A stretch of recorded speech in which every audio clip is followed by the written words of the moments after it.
എറണാകുളം ജില്ലയിൽ cent Rita's public school അതൊരു CBSE syllabus അനുസരിച്ച് പഠനം നടത്തുന്ന സ്കൂളാണ്. അവിടെ കുറേ മുസ്ലിം പെൺകുട്ടികൾ ഹിജാബ് ധരിച്ചുകൊണ്ട് ഹാജരായി.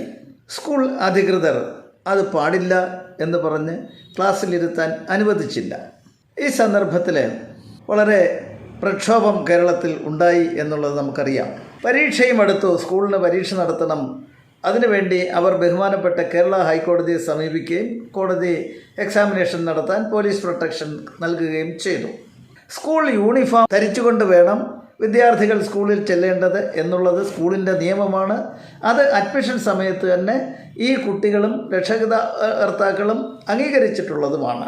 പിന്നീട് വിദ്യാഭ്യാസ മന്ത്രി ഈ സ്കൂളിനെതിരെ തിരിഞ്ഞ ചിത്രവും നമ്മൾ കണ്ടു. ഏതായാലും വിദ്യാഭ്യാസ മന്ത്രിയുടെ ഈ നിലപാട് മാറ്റം ശരിയല്ല. തന്നെയുമല്ല, ഇപ്പോഴത്തെ നിലപാടും ശരിയല്ല.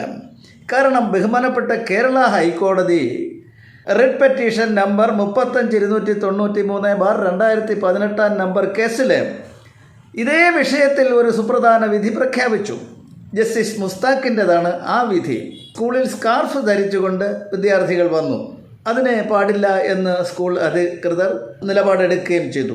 വിഷയം കോടതിയിലെത്തി.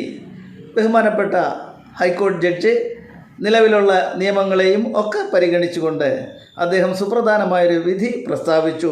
വ്യക്തി താൽപ്പര്യങ്ങൾ പൊതു താൽപ്പര്യങ്ങൾക്ക് വിരുദ്ധമായി വരാൻ പാടില്ല എന്നുള്ളതാണ് അദ്ദേഹത്തിൻ്റെ വിധിയുടെ പ്രധാനപ്പെട്ട ഒരംശം. ഇവിടെ സ്കൂളിൻ്റെ പൊതുവായുള്ളൊരു താൽപ്പര്യമാണ് യൂണിഫോം ധരിക്കുക എന്നുള്ളത്. സ്കാർഫ് ധരിച്ചു കൊണ്ടുവന്നത് വ്യക്തി താൽപ്പര്യങ്ങളാണ്. ഇത് private interest should yield to larger interest എന്നുള്ളതാണ് അദ്ദേഹത്തിൻ്റെ കണ്ടെത്തൽ. ഇന്ത്യൻ ഭരണഘടനയിലെ ആർട്ടിക്കിൾ 141 അനുസരിച്ച് സുപ്രീം കോടതി പുറപ്പെടുവിക്കുന്ന വിധിന്യായങ്ങൾ നിയമമാണ്.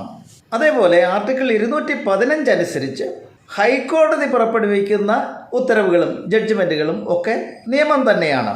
അങ്ങനെ നോക്കുമ്പോൾ ജസ്റ്റിസ് മുസ്താഖിൻ്റെ വിധി ഈ വിഷയത്തെ സംബന്ധിക്കുന്ന ഒരു വിധി തന്നെയാണ്, നിയമം തന്നെയാണ്. എല്ലാവരും അതിന് വിധേയരാകേണ്ടവരുമാണ്.